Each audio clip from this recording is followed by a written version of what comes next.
Wait for a few more people before I start.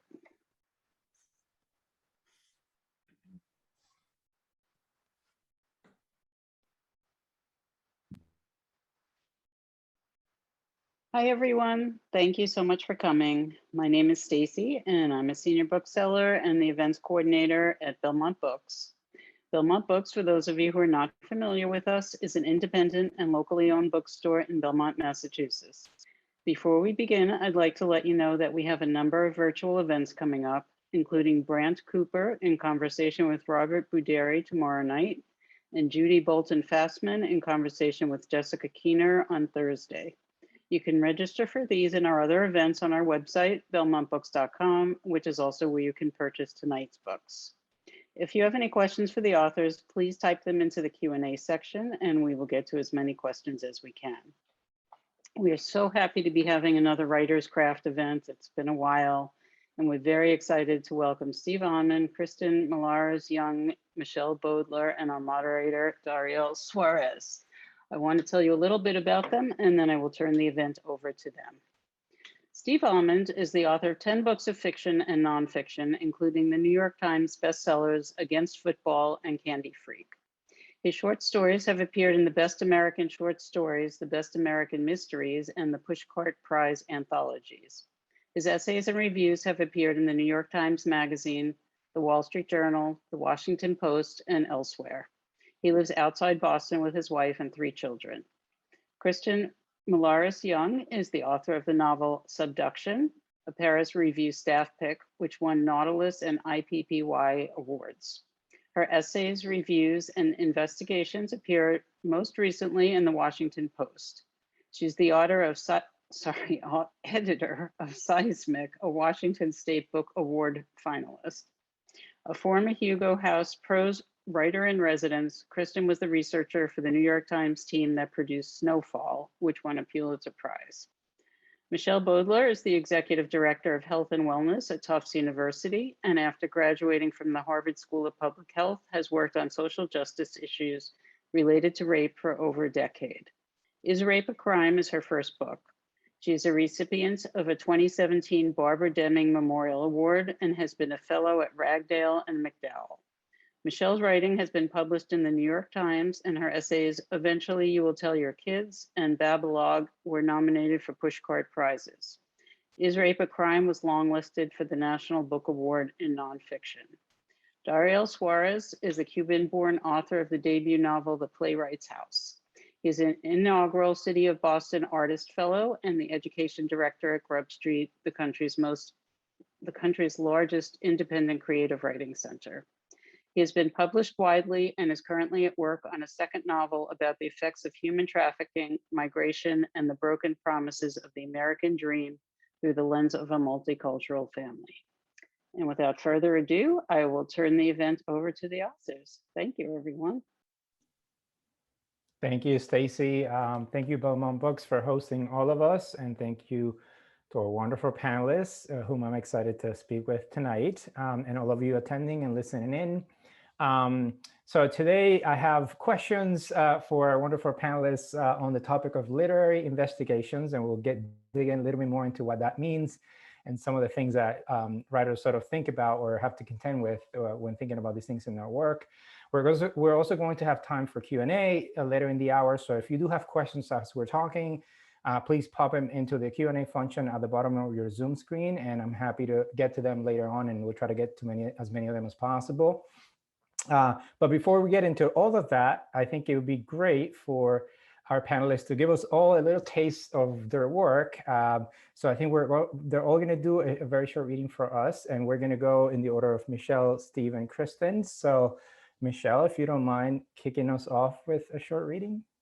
I don't mind. Thank you. Thank you for this wonderful opportunity. And before I start, I want to say that I have to acknowledge Dariel's generosity in being a panelist. He has a brand new book out, The Playwright's House, which is brilliant. And I hope that you'll get a chance to hear a little bit about that. And all of us can tell you what a beautiful book that it is. So thank you, Dariel. It's very, very kind of you. I'm going to read a little piece that sort of shows a little bit about the before and after sexual assault and sort of the change in identity that occurs. And it's a vehicle I use throughout the book. So I thought I'd give a little example of that. It's about a 2 or 3 minute reading. And this occurs, excuse me, this scene occurs when the character Michelle has just been to the police station to report her crime and is not having the best experience. Okay, so it starts with, while I was an undergraduate at Brandeis University and immersed in feminist politics, I had studied rape's political context. Rape is power, rape is misogyny, rape is a weapon of war, but not its significant impact on individuals. During my senior year, a student was raped near the train stop near campus. A campus police bulletin warned students to be careful because something happened near the railroad tracks. They couldn't even say the word, a word too ugly and frightening to acknowledge in writing. The victim approached my friend group, upset by the headline, and we discussed the word choice, sitting in the Women's Coalition office one night. Why can't they say it, she asked. How will everyone know to take it seriously? Something happened could mean anything. Someone saw a coyote. They were mooned by some kids driving by, I replied, regretting the latter example is too lighthearted. When people make the word unspeakable, it makes victims feel like they shouldn't talk about it. Even the police can't say it in a bulletin, what does that tell us? My friend Julie said. We worked, and with the survivor's permission, we rewrote the statement in a story for the student paper with the bold-faced headline, "Something happened, it was rape." Julie and I wrote it, edited it, showed it to the survivor so she could vet every single word, then bulk mailed the newspaper home to parents using the Women's Coalition budget for the huge postage charges. This action wound us up in the Dean of Students' office, where it seemed like we might get into trouble until we argued about free speech and shamed him about the school's reluctance to tell the truth in the first place. Why was it so hard to write the word rape in the bulletin? Rape isn't a something. People can't evaluate their risk when you're so vague. What about the word scares you so much? We shouted at the dean over one another, and he let us go without even a warning. As I leave the police station, though, I missed a spot. Another time, one of our professors suggested we invite Linda Lovelace to speak about how she had been forced to be in the film Deep Throat and had been exploited sexually and financially for years by her manager. I thought of rape then only theoretically, as a symbol of men's power over women, as a representation of patriarchy. I never once considered the psychological impact that extreme violence might have on one's sense of self and ability to function. As I leave the police station, though, I am so far away from that strong, self-assured woman of just a few days ago. I feel like she died a lifetime before. I miss her all of a sudden, her spunk, her youthful hubris disguised as wisdom. I miss her self-confidence and her ease. I miss her so much, it aches. Thanks. Thank you for that, Michelle. It's Thank incredibly powerful. Thank you. Thank you for that. Steve, do you mind going next? Sure, that was beautiful and harrowing, and I'll just continue in that vein. I'm actually just going to read a little snippet from Against Football because it has some research in it, I guess, and it's just a little bit about high school football players. I guess we're in football season, Yeah. So it's maybe appropriate. Let's see. So here's the scariest part. Not only do high school football players receive more blows to the head than college players, they're more vulnerable to these blows because their brains are still developing. 3 years ago, researchers at Purdue University began monitoring every hit sustained by 2 local high school teams. The goal was to study the effect of concussions, but when researchers administered cognitive tests to players who had never been concussed, hoping to set up a control group, they discovered that these teens showed diminished brain function as well. As the season wore on, their cognitive abilities plummeted. In some cases, brain activity in the frontal lobes, the region responsible for reasoning, nearly disappeared by season's end. Quote, "You have the classic stereotype of the dumb jock, and I think the real issue is that's not how they start out," explained Thomas Talvarej, one of the professors running the study, we actually create that individual. Let's take a deep breath and consider how psychotic that is. What would happen if some invisible gas leak in the school cafeteria caused diminished brain activity in high school students? Can we safely assume district officials would evacuate the school until further notice, that parents would be up in arms, that media and lawyers would descend in droves to collect statements from the innocent victims? Can we assume that the community would not gather together en masse on Friday nights to eat hot dogs and watch the gas leak? And I'll just stop there. Excellent. Wow, that's clear and it's concise information related to football and the issues with the brain, as I've seen. Thank you for that, Steve. Kristen, you want to close us out? Sure. First I want to say that, so I co-founded this nonprofit investigative journalism studio called Investigate West, and it's touched upon two of the issues that have come up thus far tonight. One, the treatment of survivors of rape by the institutions that are meant to serve them, and then it end up preying upon them, really, on behalf of perpetrators. And that same institutional disregard being shown to high school athletes. Yeah. One of the greatest concussed populations within the high school athlete population is actually the cheerleaders, the flyers. They get dropped often. And it's something that people don't think about. And yet, why are these individuals not being seen for what they are, which is vulnerable in both of these cases? So it's really valuable, and I'm so grateful to be following. I'm going to follow with some fiction, however. I spent about 10 years researching and writing and revising this book, Subduction, which is about two people and a community. One of them's name is Claudia. She's a Latina anthropologist who goes out to Nia Bay, Makah Nation's ancestral territory, and she comes bearing a lot of baggage. A lot of damage that she drags with her into the community. And there she meets Peter, who is the son of her very best research participant. And Peter is also recently back to Nia Bay, trying to find out what happened in the death of his father, the circumstances around which led him to leave decades ago. And this section, I spent so much time, really thousands of hours researching, going out to Nia Bay hundreds of times, interviewing people, reading everything ever written about this community, by this community, for this community.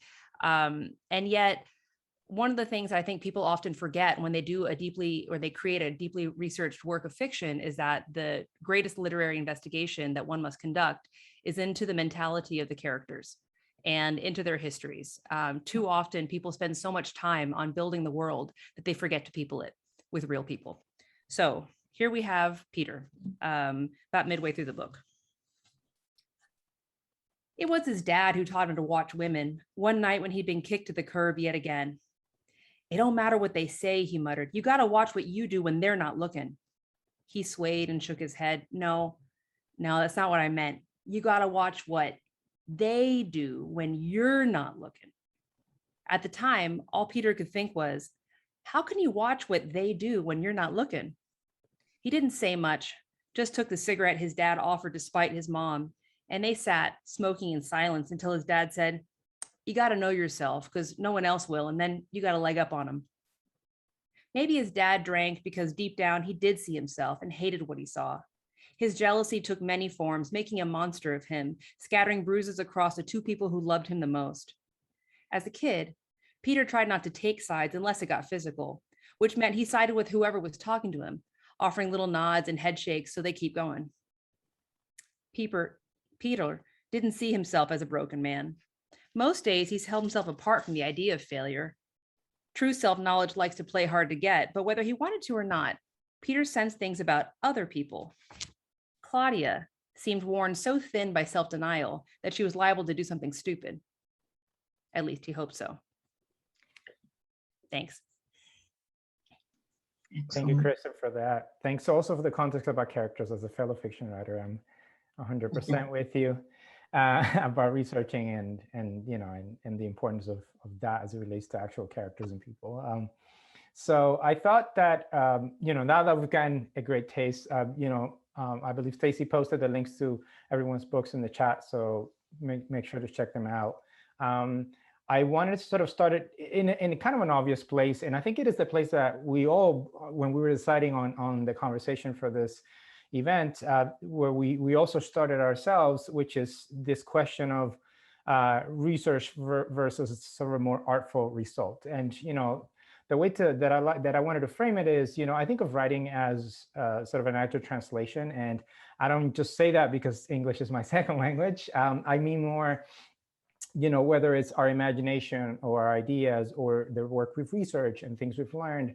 A lot of what we do as writers is translate all of these things into something that feels more artful, that is engaging an audience, that is hopefully coherent, but also captivating, and that can move and compel the reader. And as we all know, this process is not easy. So the question that I have for you all first is, how do you, as it relates specifically to research and information and the things you've learned and things you look for, in terms of creating a narrative around them and or use them or infusing them into your narrative, how do you go about making sure that that information ends up being something more artful, for lack of a better word, that is actually able to engage the reader? And sort of related to that, what are the obstacles that you kind of face in that process? Because I feel like a lot of writers struggle with this. So I thought that maybe, Kristen, we could start with you and then go to the other folks. But I wonder how sort of you go, because I also believe you brought this up to us too early on. So I wonder how you go about doing that. Well, I mean, one of the hardest things is not feeling compelled to show everything that you learned, or to only hint at everything that you've learned. I mean, if I had included every detail that I had brought in through research into this novel, it would have killed the story. Yeah. And I often, I used to think about iceberg theory, right? The grandeur and beauty of the iceberg is due to what moves beneath the surface and not what you can see. I think articulated first by Hemingway. I used to think of that as an analytical tool. And then I understood it as actually a craft tool, a revision tool, because everything that you take out, all the details, the citations, the things that you would want to include to make sure that you are honoring the sources where you've received this information, or depicting fully, everything that you've learned, those will still haunt the text, even if they've been removed. And that's true also for backstory. A lot of people bring so much backstory into a work that they end up bogging it down. So to boil it down, I would say big ideas, small details, and allowing those details to carry the weight of all the years of research you put into the book. So great. And Steve, I'm curious, someone who's written fiction and nonfiction, and sort of, there's some of the nuances that each genre might demand. I'm sort of curious how you approach this process of the research versus sort of the artful result, and if there are any differences for you depending on the genre as well. Nope, you're on mute. Sorry. I think in fiction, I say this to my students like 20 times a Zoom session. You're on mute. We're all just learning. So in fiction, for sure, the idea, I think, is to filter all the research through the character's experience. So my editor on this new book, which has lots of research sort of in the background, would say when she was reading the book, I'm really seeing your research. I see all the research you did. It's too much. That's what I'm seeing. I'm not seeing the characters with their struggles. I'm seeing your research at a long kind of disquisition on interrogation tactics and as they evolved in this particular method of interrogation. It was all very interesting. I was super interested to learn it. But what was most interesting was this kid who was being subjected to a coercive interrogation. That's where the reader's heart was. That's where the reader's attention was. They didn't need me kind of my Budinsky narrator giving them a little history or sociological lesson. So I've consistently in the fiction tried to get rid of as much of the research as possible, and maybe just pluck one or two details that feel, as Kristen said, kind of particularly evocative and organic to what a character might experience or observe. With nonfiction, and Michelle can speak to this, it's partly your own experience that you're interrogating and trying to understand and reflect on, and it's partly your ability to Gornick, Vivian Gornick says, step back from the situation so you can find the story, to kind of step back and make sense of and synthesize the material. So I read about this study of high school students showing that non-concussed football players are showing diminished brain function. And as I'm editorializing in nonfiction and stepping back from that and going, can we just get a reality check here? These are high school students. The whole point is their intellectual and cognitive capacity. That's the whole underpinning of the endeavor. So that's nothing that a journalist really can do. That's in a different purview. It's sort of the purview of the nonfiction writer, the cultural commentator. And I think probably Michelle had to fluctuate between those two modes as well, it sounded like, from your passage. Yeah. Well, thank you. Thank you, Stephen. That was, or Steve, it was very fascinating, actually. And Vivian Gornick's book was the first book we read in my memoir class, and that idea of what the situation and the story, how they were different, it took me actually a while to figure it out. And then once you get it, it's like, oh yeah, it makes a lot of sense. And so for me, I was really a brand new writer when I wrote this memoir, and it started out just as a memoir. And it was actually after the book sold that the majority of the research was added to the book. And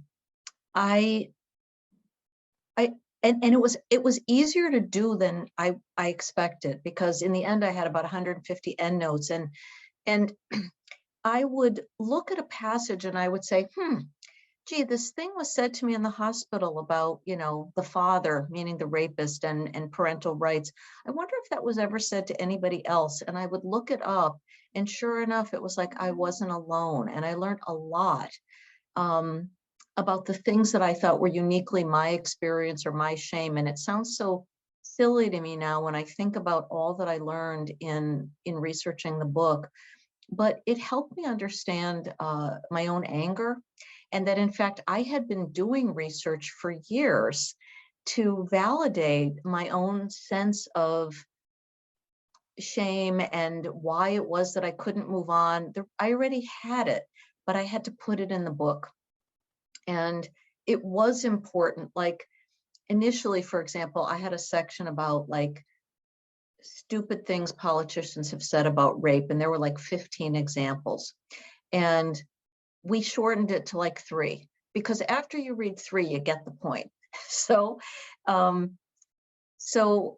I really enjoyed that part of the book, and I felt like that's something I'm going to want to do again if I continue with nonfiction, which I think I will.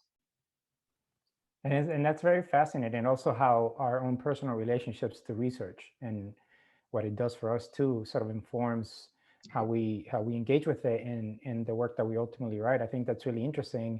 And I wanted to actually do a quick follow-up and loop back, Kristen, with you about, thinking about the character comment you made earlier too. And apologies for getting a little bit crafty here, but my next question is also going to be crafty, so might as well go down that rabbit hole. How do you discern, you said, you can't use everything, right? You got to really, you have to be able to discern what you use. And I'm curious, from a more sort of crafty perspective, how do you go about selecting, and in fiction, for instance, in terms of characters, in terms of plot and everything else that comes with it, what parts of the research you can use? Do you have any guiding principles? Does it happen naturally, in the process of creating your story and weaving your characters? How do you decide when to put it in, how to make the most of it? And again, maximizing that, so you don't end up with pages and pages of research, but it's just the details that are really working for you. So just for the audience, how do you do that as a fiction writer or as a writer in general? Well, kind of leveraging what Steve said about this, where it has to be organic to the character and kind of, and located within their worldview. I think knowing when to begin the story, right? And you could begin a story, a life begins at birth and it ends at death, but you could go back, millennia if you wanted to. You could be on a different planet in a fictional work. You could do whatever you want. But for me, kind of finding that beginning that is the tightest bend in that river, right? Of the river of that life, where all the elements are already in play, and finding a way to pace out then the revelations so that there is an echo.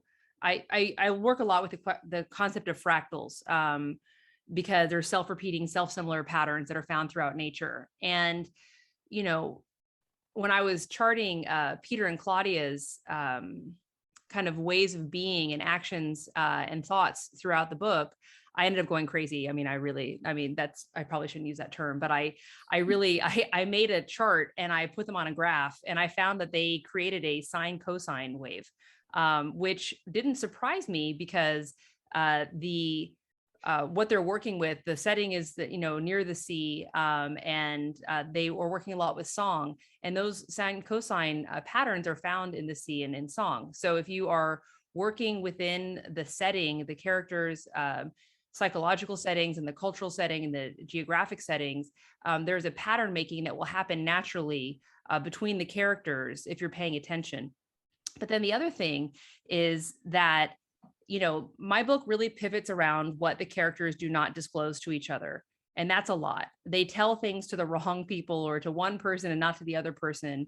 And then, the misunderstandings that are carried forward by that discretion. I mean, most people live in permanent states of non-disclosure, right? So there's no way, and that's true in life, and it should be true in fiction, but a lot of times people want that big set piece where like everyone just spills their guts and there's a clapping and then it ends, right? And that's just not how it goes. And so then picking the perspective, right? Like if you're going to be in third person and it's going to be close, not allowing yourself omniscience, right? So you preserve the tension between the characters and you allow the book to pivot around the architecture of what is unsaid, then can keep the tension close and the pacing tighter on the page so that there is a feeling of that, like that inevitability and the futility and the tragedy of life, right? That comes when the characters so dramatically misunderstand each other. That can only happen if you're allowing them not to disclose everything that they know to each other, in my mind. Otherwise, it's that false revelation, which always feels like treacle, especially in fiction. So. Great. And sort of going off that and getting a little bit more micro with the topic, I teach this seminar sometimes called Context in Fiction, and it's something that I've always been interested in and fascinated about, because a lot of my work does infuse like politics and social issues and all kinds of things into the fiction, but this also applies for nonfiction.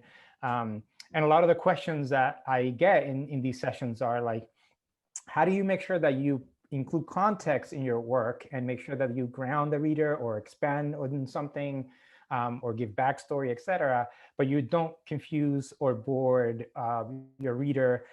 Do I just put a block of text in there? Do I do it in snippets? Do I put it through dialogue?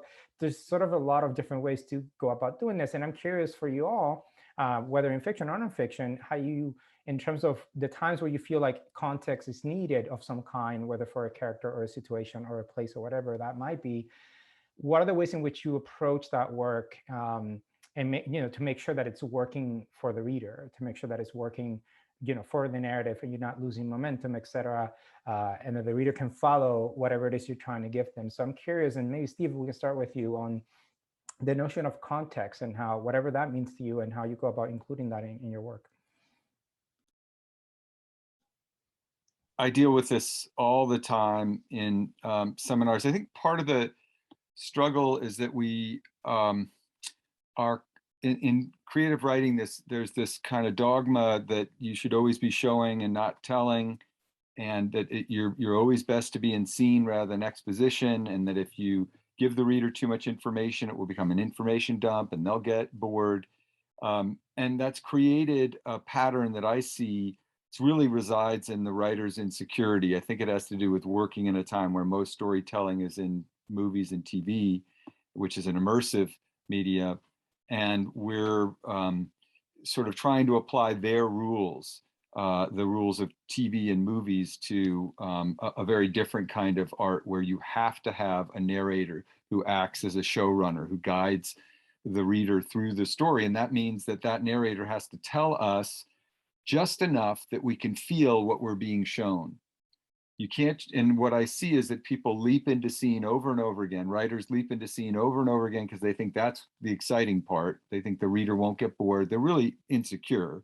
And that's what leads to almost every bad decision at the keyboard, is just you're insecure and then you get worried, and mostly your attention drifts from your characters and what they're struggling with to, am I interesting? Is my story interesting? Which is an ego drama that's very uninteresting to the reader. And the result is that I see over and over again, people leap into scene. They haven't explained adequately who is in the room and what's at stake and what the relationships are between those people. And therefore, the reader's left in a state of unproductive bewilderment, and they eventually fall out of the dream of the story. People have all kinds of solutions to this, which are symptomatic of not having a strong narrative stance. They sometimes try to fold information into quotes, so that you have characters essentially who become mouthpieces, giving all sorts of information, contextual information. You have scenes that are interrupted in order to provide the context that should have been at the beginning of the scene, because the characters in the room all knew this, or most of them knew the basic circumstances. And that not only blocks the forward momentum of the scene, but it sends the reader back to the beginning of the scene to reinterpret it now that they have the proper context. This is what I mean by, you have to tell the reader just enough, and no more than this, but just enough that they can feel what they're being shown and they can understand what they're being shown. I think that's one of the central category errors, is that people are so enthralled with the idea that they have to be in scene, or anxious about the idea that the really interesting stuff is always happening in scene, that they underestimate that the reader is actually ravenous for information. The reader is trying to figure out all the time, where am I? Who am I with? What's at stake for them? What world am I entering? And the more that their need for information is gratified, the higher their rate of revelation. When you're telling the reader new and essential things, the reader's super interested. The moment you start telling them inessential things, or telling them the same thing twice, their rate of revelation goes down. But I think this is just something that's very hard for writers at the beginning of their career to understand, that the reader, this is not a TV show or a movie. We have no idea who these people are, or where they are, and what is at stake for them until you tell us that. And that requires a narrator who can perform that function. And I talk about this a lot in classes because it comes up a lot. Yeah, I feel like I just got like a 3-minute crash course on on writing. That's incredible. And you're speaking to my heart, because I've always felt very strongly the same way, that information is incredibly important, that sometimes we undervalue exposition. If, you know, you just have to do artfully, and it isn't just about being in scene all the time. So anyway, as someone who loves international fiction, you know, which does a lot of that, meaning information and context, and it is one of the reasons why I also teach this session. Anyway, you were speaking to my heart. You also just like ripped it out with the whole insecurities leads to bad decisions, because it's very much true. Painful personal experience. Yep. Yeah. But Michelle, do you want to expand a little bit on how you sort of engage with context in your work? Yes, and in fact, I was trying to get people through from 1984 till the present. And so I had to make a lot of decisions. And there were a couple of things that sort of led me. One was that I decided that every reader was really, really smart, and that they wanted the information that I was going to give them, and that they were engaging with the book because they felt like they wanted to learn and hear this story. So that was sort of one guiding principle that I had. I also understood that it would be really boring if I tried to talk about 30 years. And so the other piece of context that I felt was that it was very important for me to show joy in this main character's life, and how much she was loved by her family, because she was struggling, and I mean, obviously me, but there was a struggle and an ongoing sort of unresolved, why is it that this pain is continuing, and what is keeping this, you know, there from being any closure. And so the facts of the disregard, and the facts of how the criminal justice system deals with rape survivors, and the facts of untested rape kits in the hundreds of thousands across this country all mattered. but it also mattered to have a life that I felt that people would actually care about, and that they would root for this person to finally figure out that the answer to their pain was not to solve their case, but to move forward on trying to get information out in a broader way about why this one particular felony crime was uniquely minimized and neglected in our society. And so, you know, sort of had that as my guiding principles, and then I just wrote around that.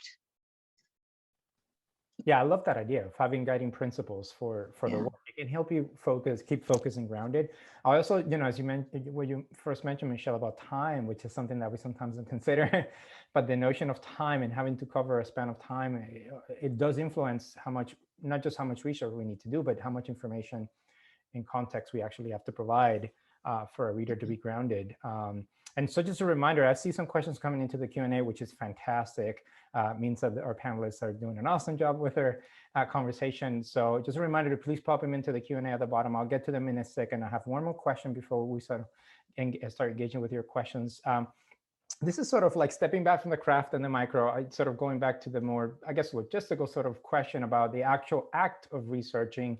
And this is also a question that I get a lot from students, which is, you know, when do you do your research? You know, there's folks who, for whatever reason, feel like if they do too much research or they do it too early, it might inform the direction of the work too much or influence the direction of the work too much. And there are people who just want the characters or the voice or whatever to lead the way and then do the research later. Then, of course, there are folks who don't have the research, so they get stuck and they don't have enough context or enough information. So I wonder how you all engage with the actual process of research, and do you have you know, any system or any way that you intentionally go about doing the research? Does it happen naturally, or do you do it during the revision process? I'm curious about the different ways that you actually do the research. And Michelle, if you don't mind going first. Sure. So I had to hire a research assistant to teach me how to do the Chicago style of the Chicago manual style of, you know, citing correctly. I was a nervous wreck, but so the first thing I did was I got a subscription to the Boston Globe archives. And because the crime that occurred in 1984 was part of a crime spree in Boston.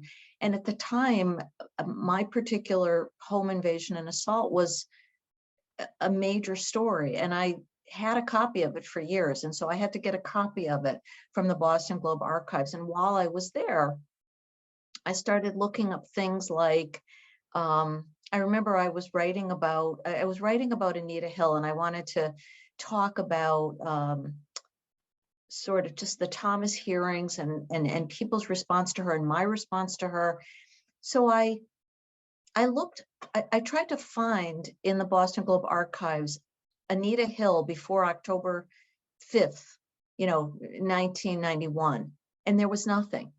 And then I went and I Googled Anita Hill today, and there were like 80 million hits. And I put that in the book, and it was like unknown. She was completely unknown before this experience, and how this changed her life utterly. So it was like a little fact that I just took away from having access to the archives. It also allowed me to, I didn't know at the time that the Boston Sexual Assault Unit was formed on July 1st, 1984, and my assault occurred on June 21st, 1984. And the reason they formed the unit was to try to find a way to solve these crimes that were occurring. If you're from Boston, you'll know what I'm talking about: Brookline, Allston, Brighton. And there were no connections because there were different police departments in each jurisdiction. And so the very crime that helped create this unit failed in my case. And I didn't even know that reality until 2016. So that was really helpful, was to have access to some grounding resource. And then a lot of it I just looked up as I was interested in it. The fact that we all left our home, and then I was like, I wonder if that happens to other people. I mean, literally, I didn't know. I thought it was just us. And then I found out it was like 50% of people even, leave their home after an assault. And then I would say to myself, I bet I could get a great quote on that if I just asked some of my, fellow survivors that I had met along the way. And I would write to them and I'm like, hey, can anybody give me a quote about education disruption? Can anyone give me a quote about homelessness, about, relationship troubles, and some of my best quotes were just asking people that I knew. And I think it really helped inform the narrative. So I kind of did a lot of this, that, and the other, and hopefully, it worked in the end. Yeah, thank you. That makes sense. Kristen, how about you in terms of the research process for you and the timing of it? I want to combine this with a question I see in the Q&A because I think it's important. It's from Syra Khan, who's a Seattle-based writer. Hi, Syra. She says, when doing research, do you use contacting ghosts, the imagination, or other non-physical resources? My answer to that is going to be metaphorical, okay? Because a lot of time what we're looking for is not there. And the fact that it is not there is the story, right? And so in our culture, which predicates documentation, which is itself an element of white supremacy, right? When you are looking for corroboration of indigenous truths, for example, it can be very difficult to find. It's not in the documentation because the documents were produced by the colonizers. Okay, so in order to create that research, you have to go ask. And when you ask, you have to be respectful. And being respectful means accepting the story that you're given and understanding that you don't understand it, right? It's so frustrating. Recently, there was a footprint discovered in a mesa. It's 25,000 years old, right? And it's corroborating what indigenous peoples have said forever, which is we have always been here, right? In the New York Times story about the revelation in Science, there was no indigenous person quoted. The violence of the archive, to use a term from Sadia Hartman, is so real, so ongoing that all of our archives are haunted by what is not there.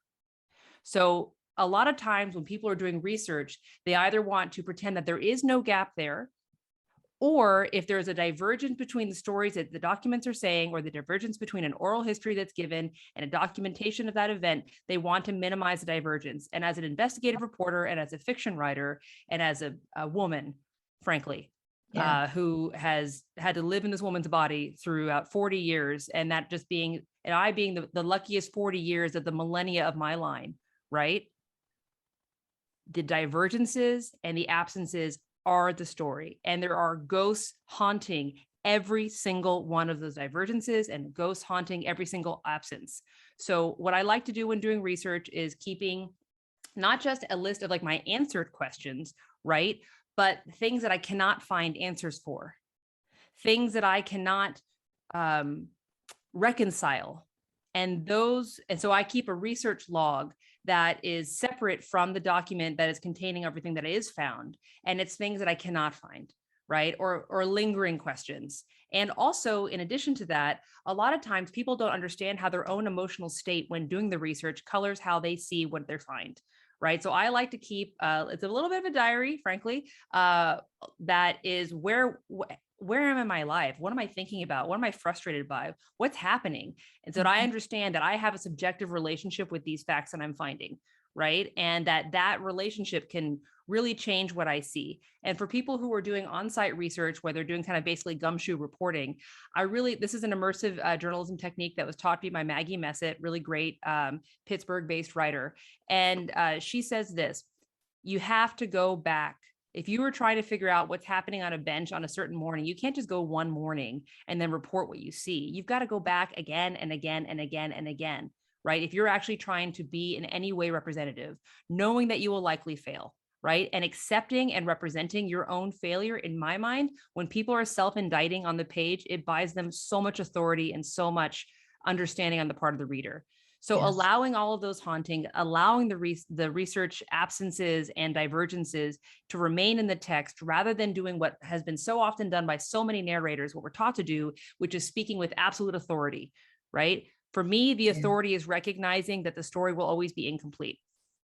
So and it's a hard belief to really get people to to enact, right? And it's something that can happen often in the research and revision process, right? Is allowing those nuances to remain in rather than trying to compress them out in order to kind of reach whatever kind of distillation that you've been hoping for when you first began the project.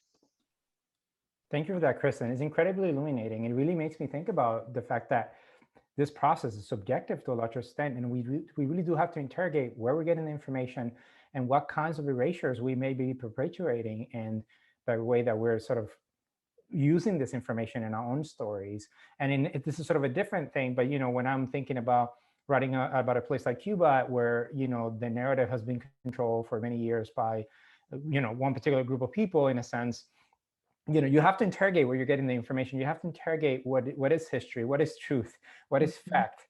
I mean, all these things end up being so subjective that you have to really think about your methods and think about where you're getting and where you're actually trying to get out of it. So it becomes very layered and complicated, even just in the process of actually doing the research. It's not just as simple as like, let me go read something. Right. It's not as simple as that. There are a lot of more ethical questions around it, a lot of more. And as artists, we will also have to engage with as much nuance as possible and create nuance in our work. So again, all of these things, this is why it keeps coming up and why it's such an important question, this idea of research. It's not a simple process. And I wonder, Steve, so much has been said around this. So I don't even know if my original question longer applies or if you want to go there. But in terms of your research process, I would love to hear any thoughts you have. Yeah, process is probably dressing it up. But as Kristen was talking, I was thinking about I was investigative journalist years ago in El Paso and then in Miami, much more so in Miami. And the last story I ever did in Miami was such a great example of what Kristen was talking about. If you have to go to her teacher who was saying you have to go back to that bench over and over again. And I would add that part of the problem with the lens of journalism, Charles D'Ambrosio, who's a Seattle guy, I think, short story writer and essayist, talks about this all the time, that the essay as a form, maybe nonfiction in general, is really, we're more bound by our kindred doubts than our brave conclusions. We are sort of embarrassed to admit that because we're in a culture where everybody is paid millions of dollars to sound absolutely sure of themselves, and where that moral surety is actually, as we are increasingly seeing, like the surest sign of depravity. In fact, it's the writer's job to be in a state of not knowing and what I call productive bewilderment. And so I remember going to the last story I was allowed to do in Miami, because mostly the investigative paper I worked for wanted to get people in trouble. They wanted to sort of get that corrupt lawyer or county commissioner and like nail their little testicles to the wall and get them and bust them. And I get it. That was sort of journalistically, that was their mission, the kind of tradition of muckraking and afflicting the comfortable and comforting the afflicted. And I was fully on board with that. But that is also an agenda that your research already has an agenda. You're trying to get somebody busted, to bring powerful people to account, certainly, but also to bring acclaim and attention to the newspaper.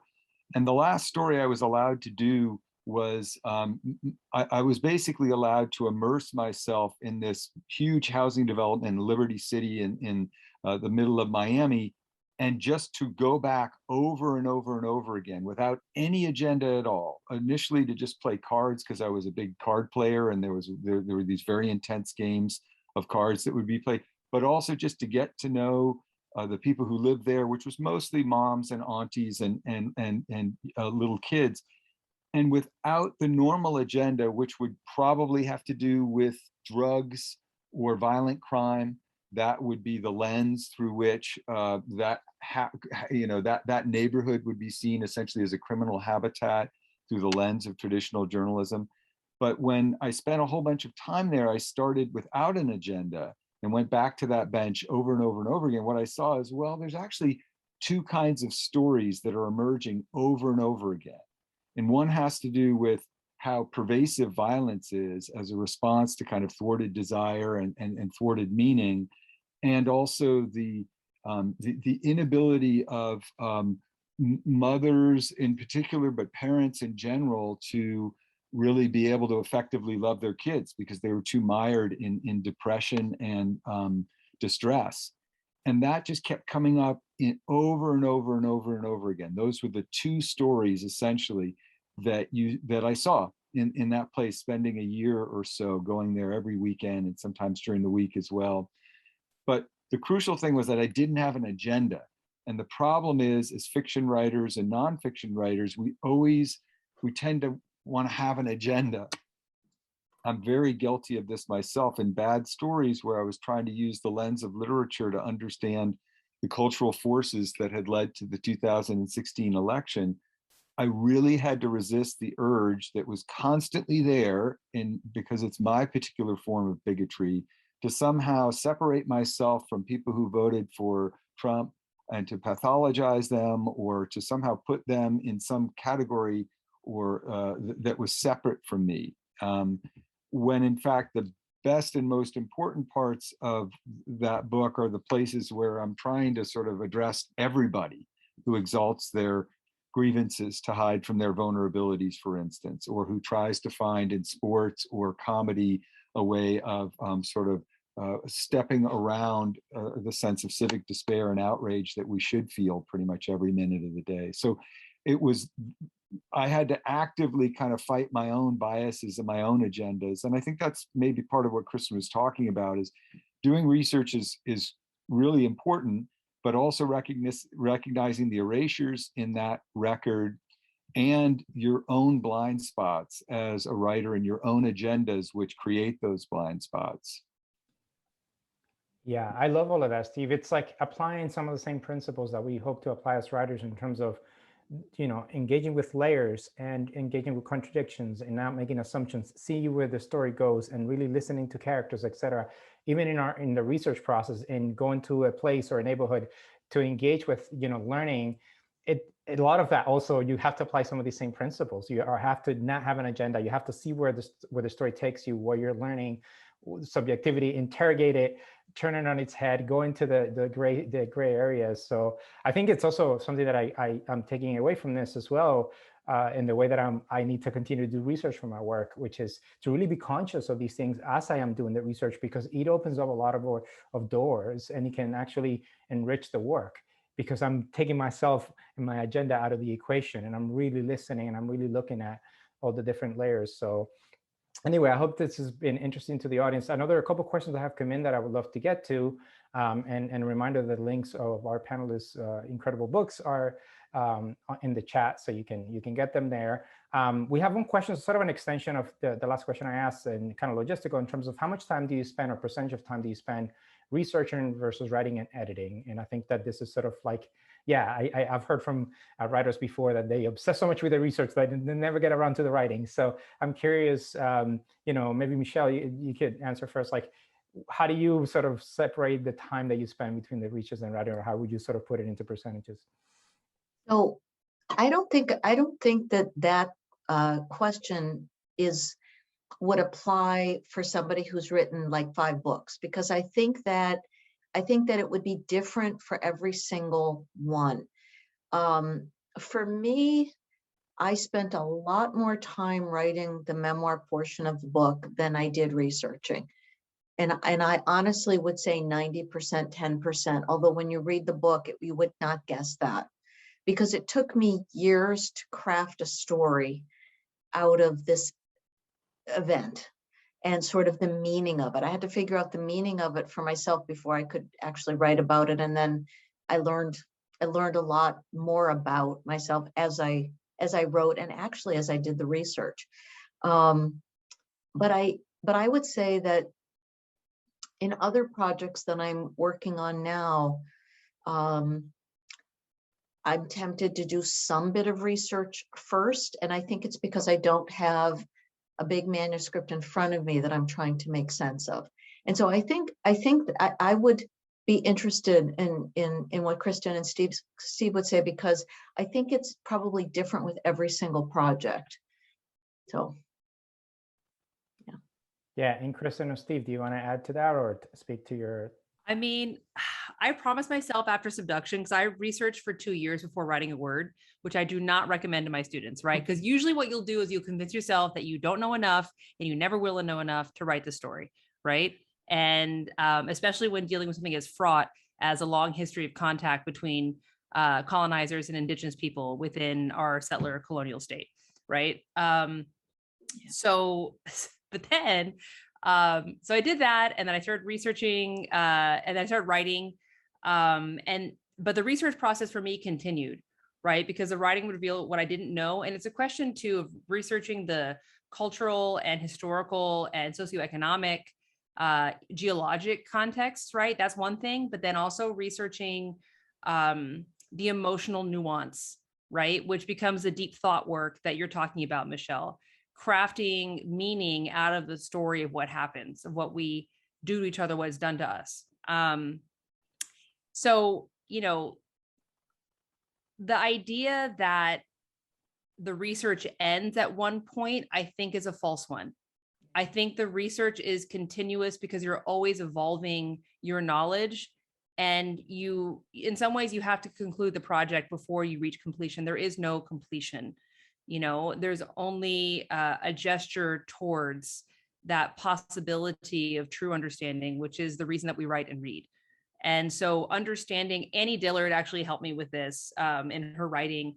She talks about, basically you come along and you find these shards of light, right? And then you take your basket and you basically cover them, and kind of understanding that your emotional connection with whatever you've made, no matter how hard you worked on it. I mean, I sweated blood to make Subduction beautiful, but no matter how hard you work on it, there's always a feeling that your fingertips are just brushing against what could have been.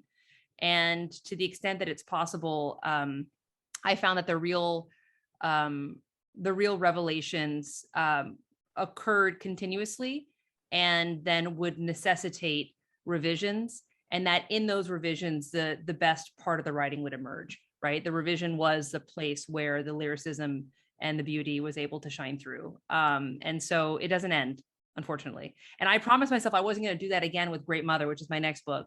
And I began researching in 2016. Why?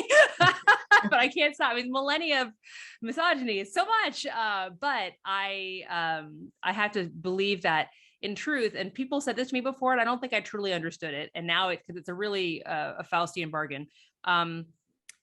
The process of understanding, of evolving your own understanding, is actually the greatest reward for writing a book.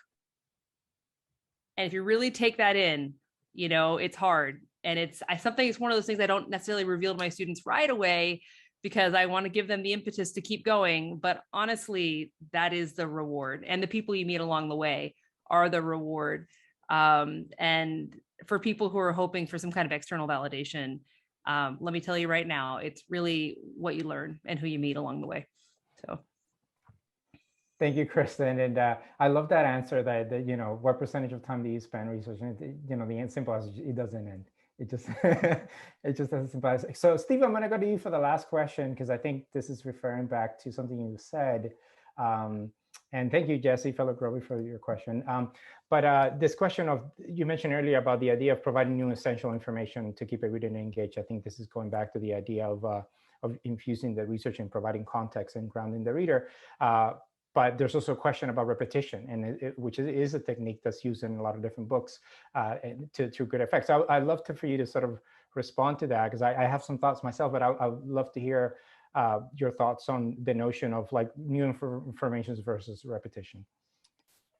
Yeah, I mean, I don't think anybody really wants repetition. What you want is echoes, probably, right? So if we're going to be introduced in, Lord of the Flies to the conch as a symbol of civilization and what binds people and when people can, how to conduct discourse, and we're going to see that conch over and over and over again, but every time we see it, it's in a different context.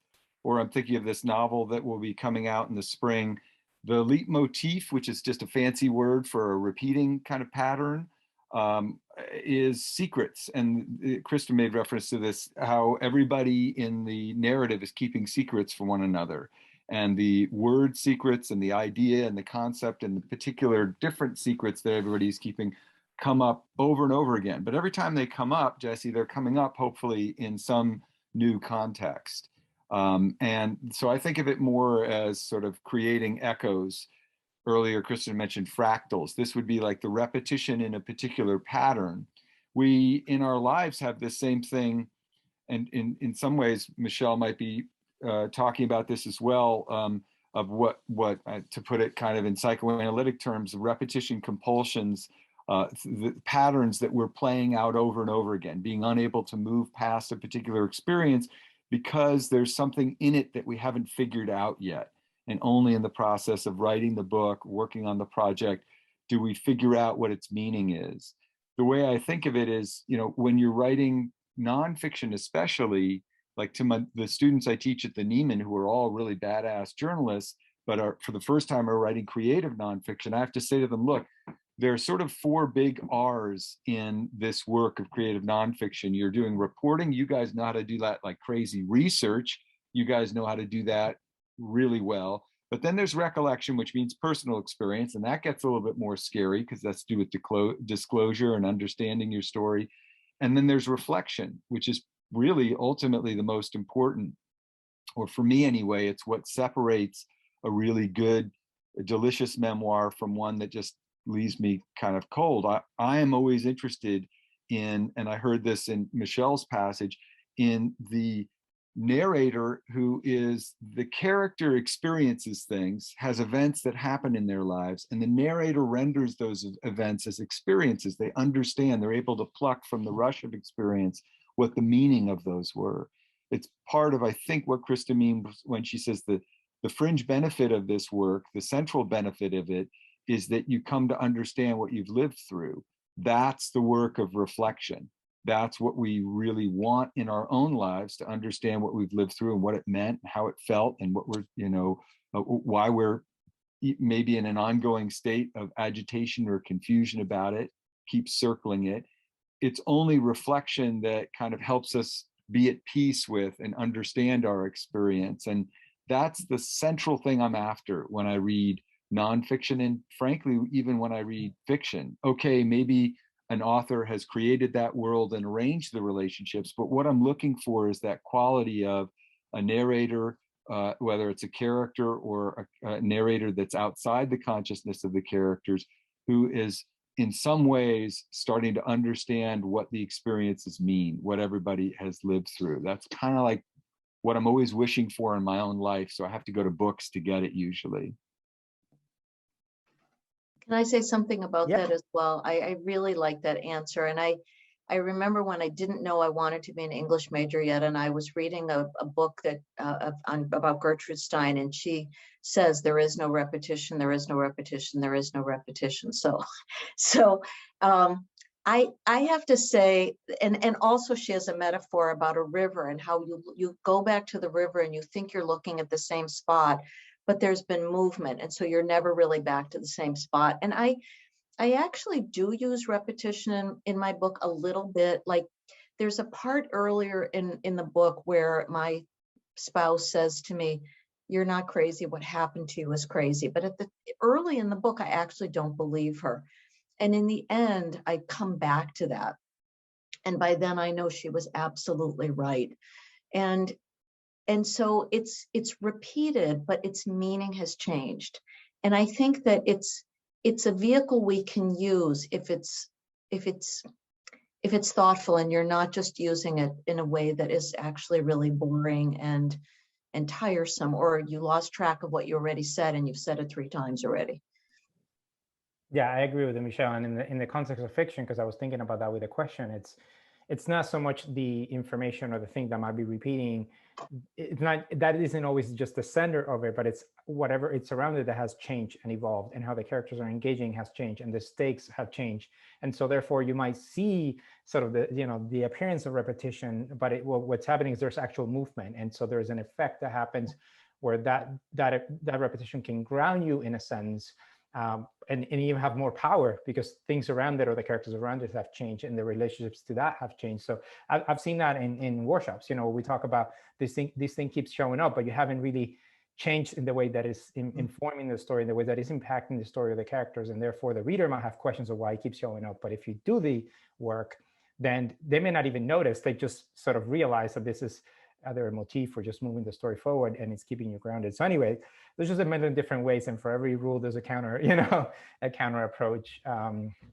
But I wanted to say this has been incredibly insightful. I took notes, and which I'm going to take with me, and I hope you all did too. I want to thank the panelists, Kristen, Michelle, Steve, for just incredibly insightful. I mean, I love these events. I wish we could do them forever.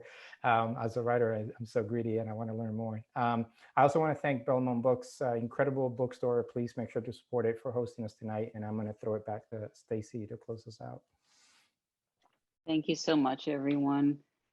Michelle, Kristen, and Steve, it was great having you and hearing your insights. And Dariel, thank you so much for bringing us this wonderful event and for doing such a great job in moderating the discussion. Everybody, thank you for coming to listen. If you know somebody who wanted to come but can't, this event has been recorded and will be on our YouTube channel in a few days, so they can catch it there. Thanks again, everyone, and please stay safe. Thank you so much. Thank you. Thank you all. Good night. Good night.